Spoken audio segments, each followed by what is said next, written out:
Dans la vie, vous ne pouvez pas toujours gagner.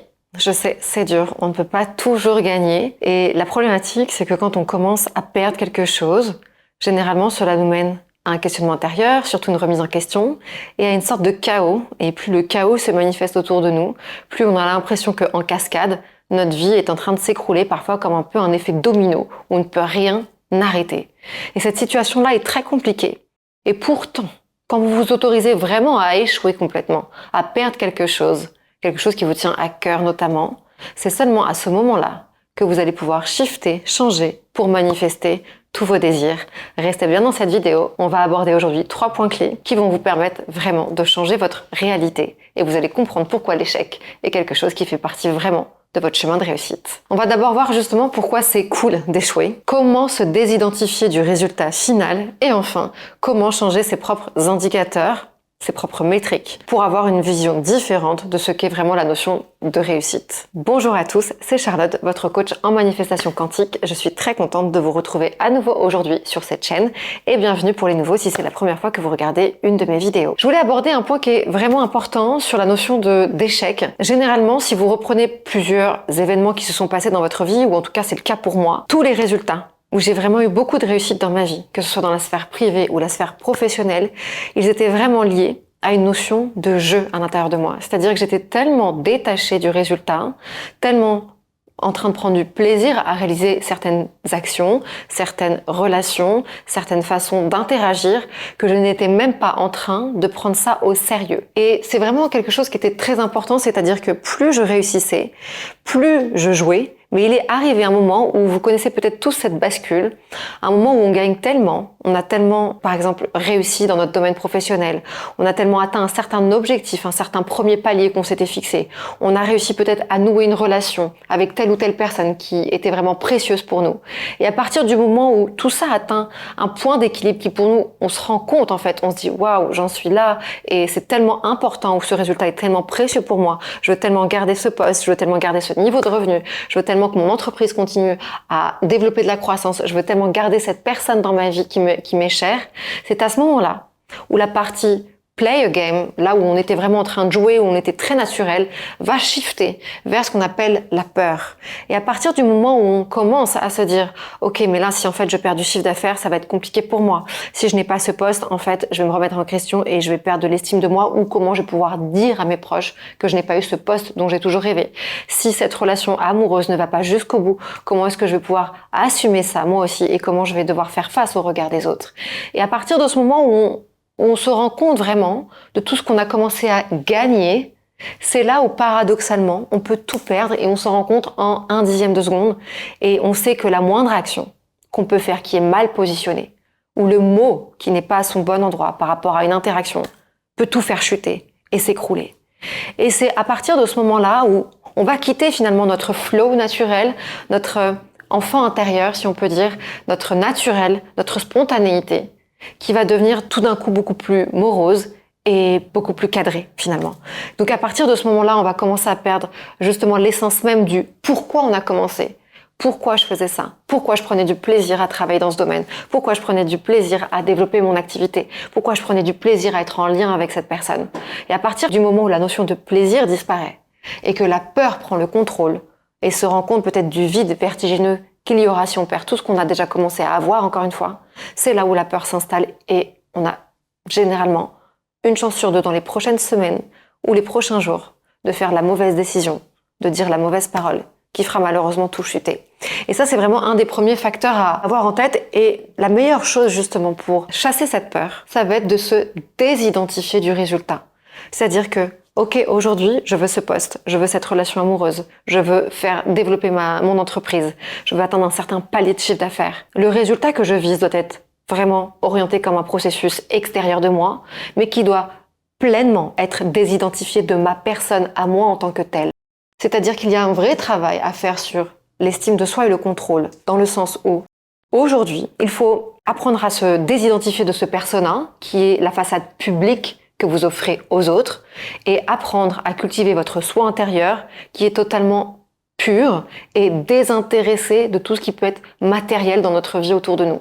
C'est-à-dire qu'à partir du moment où vous vous dites que peu importe les circonstances extérieures, l'atteinte ou la non-atteinte du résultat, que cela ne remettra pas en question votre valeur intérieure, votre estime de vous, ce que vous valez pour vous-même et ce que vous valez pour vous aux yeux du monde, cela sera beaucoup plus facile de continuer à travailler sur cet objectif sans vous sentir pleinement touché et impacté. Plus vous allez essayer de contrôler le résultat, d'être en contrôle de l'événement extérieur en vous oubliant vous, c'est-à-dire en oubliant encore une fois le pourquoi et ce qui a du sens pour vous et ce qui vous nourrit, plus vous serez en contrôle et la peur ne fera que croître. Plus vous vous reliez à votre soi intérieur, à votre estime de vous et de pourquoi vous étiez légitime à démarrer ce processus pour avoir ce poste, pourquoi vous êtes légitime pour développer votre entreprise, pourquoi vous êtes légitime pour être cette personne en lien amoureusement par exemple avec une autre personne ou cette amie si chère que vous êtes pour d'autres.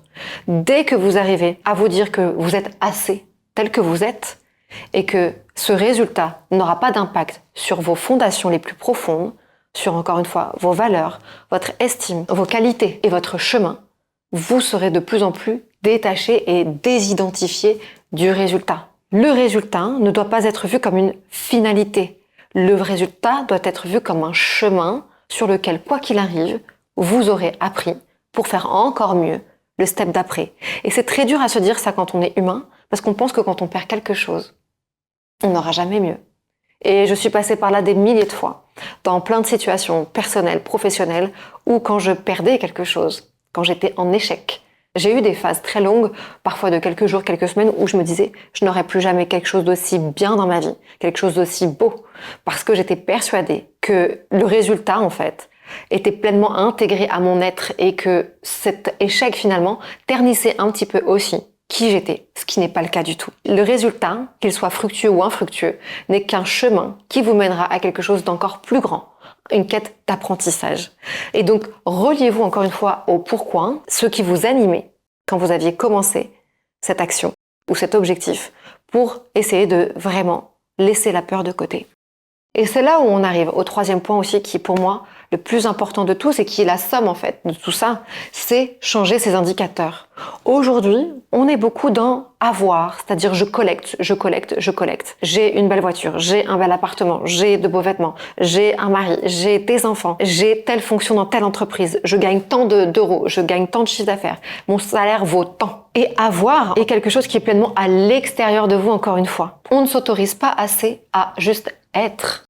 Être pour ce que l'on est et être pour tout simplement aussi parfois prendre du recul sur soi, ne pas être tout le temps dans l'action. La particularité, c'est que plus on a encore une fois dans la vie, plus on collecte d'indicateurs externes sur des éléments physiques, matériels, tangibles, des étiquettes, des idéaux sociaux, plus on va avoir justement cette peur de tout perdre d'un coup. Parce que c'est comme si on gravissait une montagne.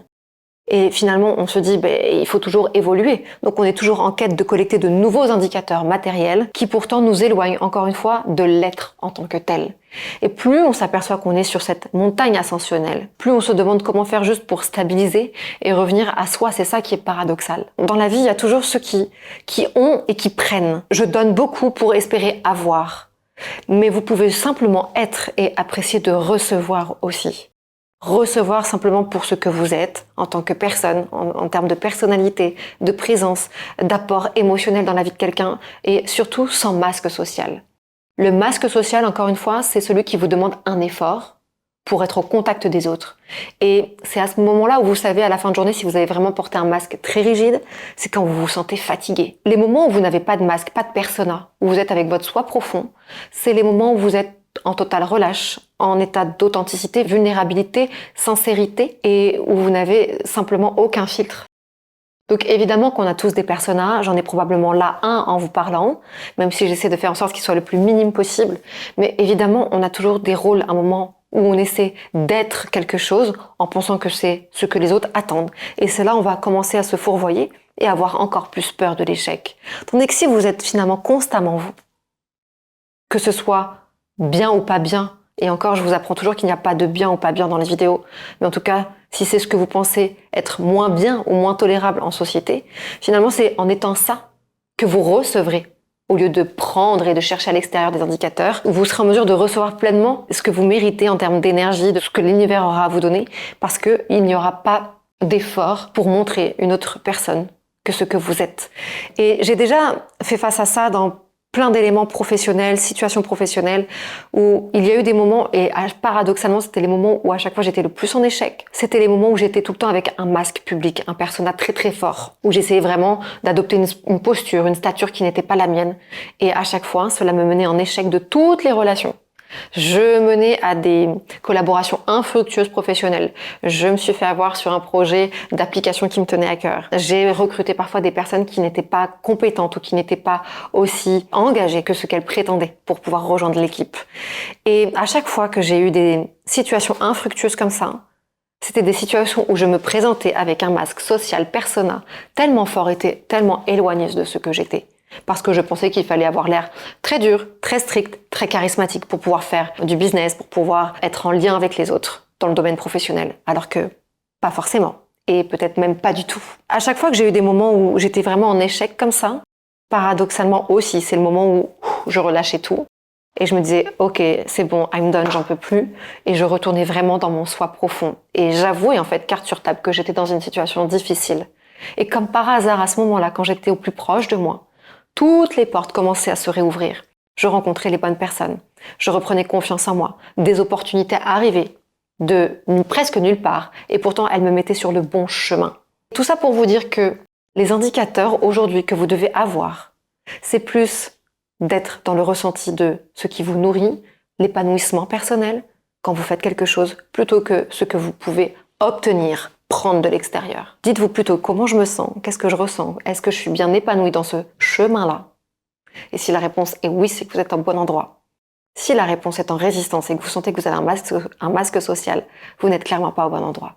Voilà pour ce qui est de cette vidéo sur comment échouer pour mieux manifester. Pour ma part, je pense que l'échec est vraiment quelque chose qui nous permet de se reconnecter encore une fois à son soi profond, d'apprendre que dans la vie, plus vous jouez avec naturel, spontanéité, avec votre enfant intérieur, votre soi profond, plus vous serez capable d'être relié en fait au résultat final que vous visez, plus vous êtes en résistance, en contrôle des éléments extérieurs et avec un persona très très fort, plus vous avez de chances effectivement de risquer l'échec, puisque vous n'êtes plus connecté au sens initial qui vous nourrit. Dites-moi si ça vous parle en commentaire, j'espère que cette vidéo vous aura apporté des clés. Je vous dis à très bientôt et merci de m'avoir écouté. Ciao ciao.